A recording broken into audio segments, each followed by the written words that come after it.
The relationship between how much muscle a man has and how much of a player he is needs to be studied. Because why is it an upside down parabola? Okay? No muscle, no player. Mid muscle, the fucking biggest player you'll ever meet in your life. And then it like goes down to a point where like it's in the negatives and like they don't even know how to hold eye contact. And it's like, yo, I'm just asking you like how many sets you have left. Like look me in my eyes. This is absolute facts, and I've been telling people this all the time. I tell people this all the time. There is a difference between the male gaze and the female gaze, right? Now, and I know a lot of people think that it is linear like this. The bigger you get, because obviously being jacked is the number one staple of masculinity. We all know that. You know that. I know that. She know that. Everybody knows that, right? Having muscles show you can protect. That's why women like it. It's even past the superficial level down to a biological, psychological, whatever level you want to. You know what I mean? When you have muscles, you look able to protect somebody, right? That's what it is. Women feel protected when they're with you, right?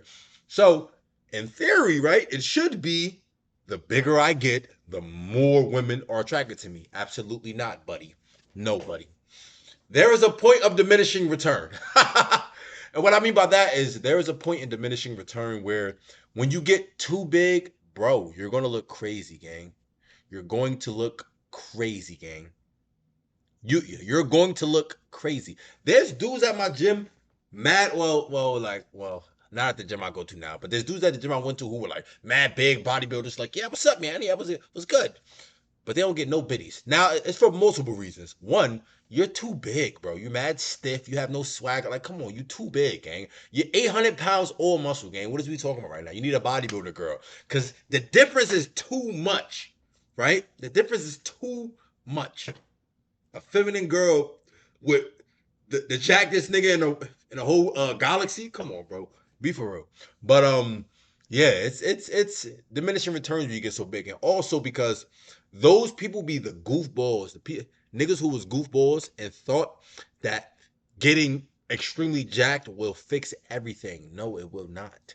It will not fix your problems. Your problems are deeper than that. You need to still be swaggy.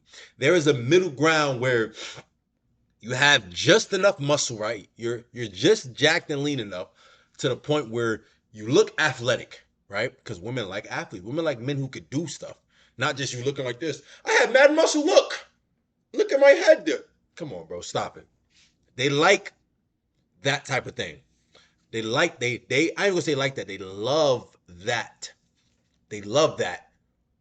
And when you get to that middle ground, you will get to the point where you're really like where you're in good shape, and also you have enough room to do other stuff. Meaning this, those people who be extreme bodybuilders and getting mad big. Like, I understand them aesthetic bodybuilders. They be like the super. I don't know what category they in, Olympic, whatever category they in. Those type of people, they be really in it to the point where they like, I don't care about nothing. I just want to get as big as possible, take as much steroids as possible. Now it's coming into your decision making and all that stuff. So there is a fine level. That is why people be coming to me like, man, yo, bro, but what if I wanted to get a little, bro? There is a fine line, buddy. A fine line to getting jacked. It's not linear. The bigger you get, the more girls are not going to be on you. That's what it is. It's a point where it's like a graph where it goes like this. It's a peak and then it stops. You want to stay around that peak area because that peak area does not require much maintenance and you can still have time to do other stuff. If you want to get to the point where you're a super bodybuilder, first of all, it's so many negatives to it. You know why?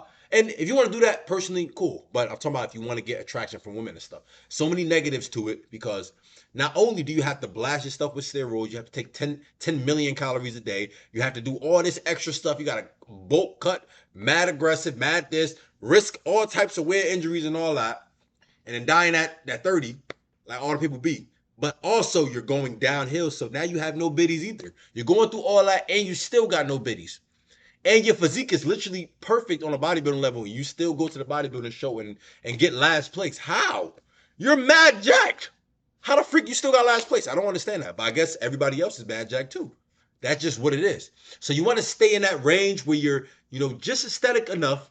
Well, not just where you're perfectly aesthetic, that 10 out of 10 aesthetic physique. And you can maintain it easily. Not that us as men want anything easy, but you can maintain it easily and still focus on your personal brand, still focus on any businesses you have, still focus on being intellectual and being charismatic, the other stuff that gets you girls as well. Not only muscles, you meathead. So yeah, but there's a fine line, and to reach that is easy. Literally, all I do is calisthenics. No weight, no equipment, no none of that. Links in the description, top pin comment. If you genuinely want to build a 10 out of 10 aesthetic physique in 90 days, guaranteed, you have my word. I have a 3-phase workout program. Phase 1, phase 2, phase 3. None of them require weight. You will build an aesthetic physique and build confidence, presence, and respect. And appeal to that female gaze in 90 days, guaranteed. Links in the description, top pin comment. Limited slots available, so I see the real ones down there.